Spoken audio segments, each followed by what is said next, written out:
अगर आप लोग हमारे चैनल पर नए हैं तो प्लीज चैनल को सब्सक्राइब करो और ऐसे पार्टनर की वीडियो देखने के लिए बेल आइकन को ऑन करें।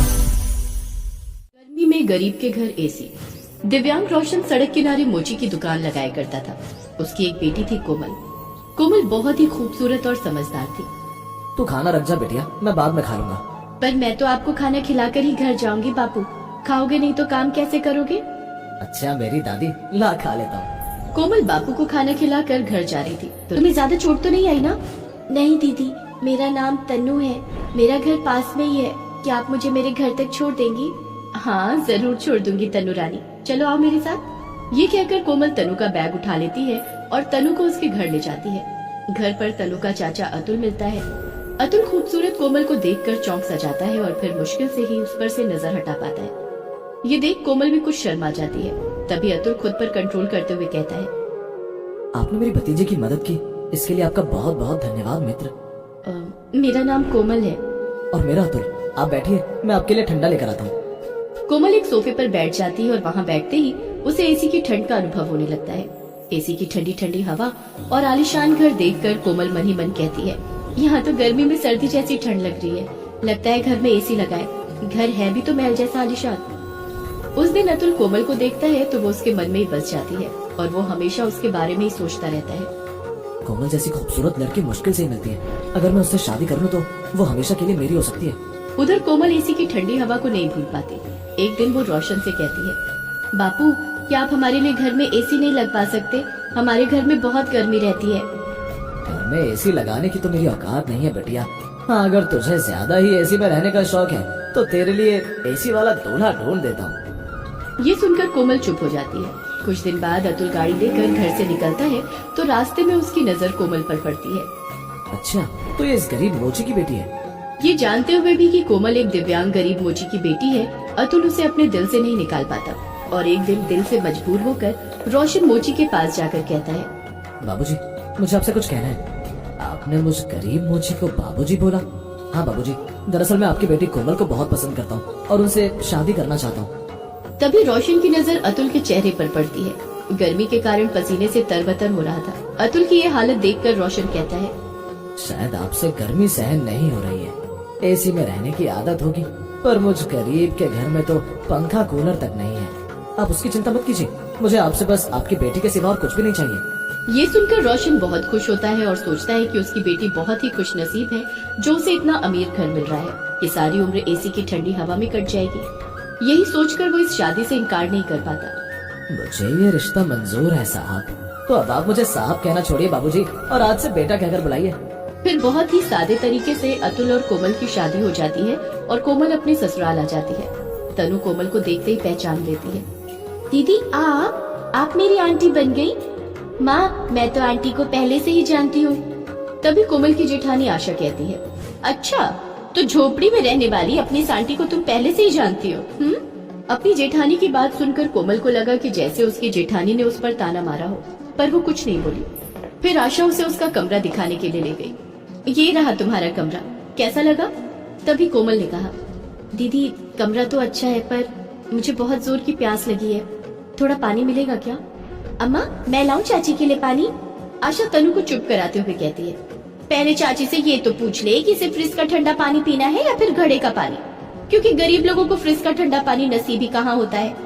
दीदी मेरे लिए तो सादा पानी ही मंगा दीजिए। तनु कोमल के लिए पानी लाती है और कोमल जैसे ही पानी पीती है आशा उसके गहनों की तरफ देखते हुए कहती है, अब इस बोझ को उतार कर आराम कर लो, इतना बोझ उठाने की तुम्हारी आदत भी तो नहीं होगी ना। ये कहकर आशा तनु को साथ लेकर वहाँ से चली जाती है और कुछ देर बाद अतुल कमरे में आता है। कहो कोमल कैसा लगा ससुराल? बहुत अच्छा लगा अतुल, पर भाभी ऐसी है, उसकी बातों को दिल पर मत लेना। बहुत अमीर घर की है, इसलिए बड़े बोल बोलने से नहीं चूकती। तभी कोमल का ध्यान एसी की ठंडी हवा की तरफ जाता है तो वो अतुल से कहती है, अतुल मुझे पहली बार एसी की ठंडी हवा आपके घर में खाने को मिली थी। वो दिन मैं कैसे भूल सकता हूँ कोमल, अब यह घर तुम्हारा भी तो है, अब तुम हमेशा ऐसी ही हवा खाना। एक दिन सुबह कोमल नहा धोकर रसोई में आशा का हाथ बटवाने के लिए आती है, मगर आशा उसे देखते ही भड़क उठती है। ये क्या साड़ी पहनी है तुमने? ऐसी साड़ी तो हमारे घर की नौकरानी भी ना पहने। दीदी मेरे पास तो ऐसी ही साड़ियाँ हैं। ऐसी घटिया साड़ी पहनकर हम अमीरों की नाक कटवाने का इरादा है क्या? चलो मैं देती हूँ तुम्हें साड़ियाँ। दोपहर को तनु स्कूल से घर वापस आती है। उस समय आशा अपने मोबाइल में बिजी होती है और कोमल एसी की ठंडी हवा में आराम फरमा रही होती है। तभी तनु आशा से कहती है, मम्मा जल्दी से मेरा होमवर्क पूरा करा दो, आज बहुत सारा होमवर्क मिला है। आज से तेरा होमवर्क कराने का काम तेरी चाची करेगी, समझी? चल बुलाओ उसे। कोमल, ओ कोमल, जरा इधर तो आ।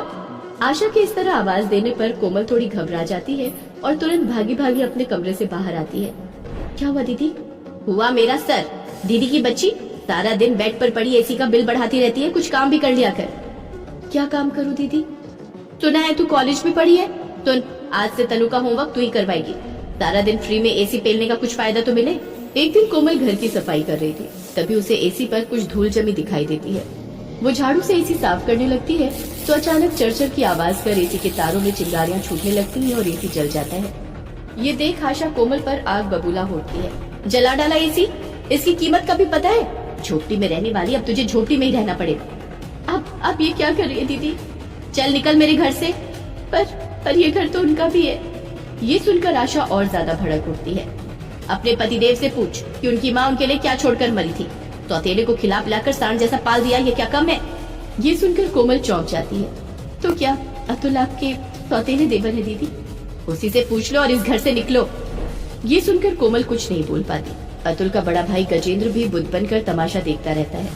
जब अतुल और कोमल घर छोड़कर चलने लगते हैं तो तनु रोते हुए कहती है, मत जाओ चाची, चाचा चाची को वापस ले आओ ना। चुप कर तनु, तेरे गरीब चाचा चाची हम अमीरों के साथ नहीं रह सकते। घर छोड़कर वो दोनों सड़क पर आ जाते हैं और फिर कोमल अतुल को समझाते हुए कहती है, जब तक हमें कोई नौकरी नहीं मिलती तब तक हम अम्मा और बापू के साथ रह लें क्या? जैसे तुम्हारी मर्जी कोमल।